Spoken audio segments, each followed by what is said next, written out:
নমস্কার, ইনফর্ম লিঙ্কে আপনাদের সকলকে স্বাগত জানাই। বন্ধুরা, রিসেন্টলি একটি নিউজ সামনে এসেছে যে পাকিস্তান চীনের কাছ থেকে 40টি 5th generation fighter jets purchase করবে। বন্ধুরা, এই ভিডিওতে আমরা আলোচনা করব আদৌ পাকিস্তান কি পারবে এই ফাইটার জেট কিনতে।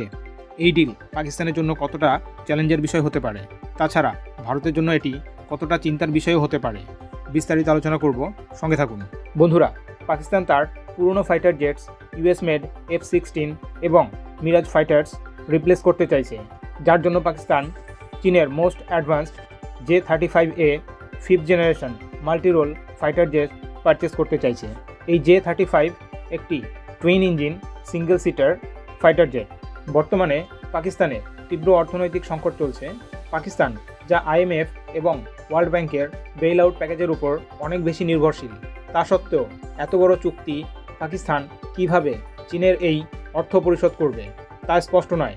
পাকিস্তান ইতিমধ্যেই বেইজিং থেকে এত বেশি ঋণ জমা করেছে যে ইসলামাবাদের পক্ষে এটি আর্থিকভাবে পরিশোধ করা সম্ভব নয়, যার জন্য এই চুক্তি আদৌ কতটা সম্পূর্ণ হবে তা প্রশ্ন থেকেই যাচ্ছে এবং পাকিস্তানের জন্য অনেকটাই চ্যালেঞ্জের বিষয় হয়ে দাঁড়াচ্ছে।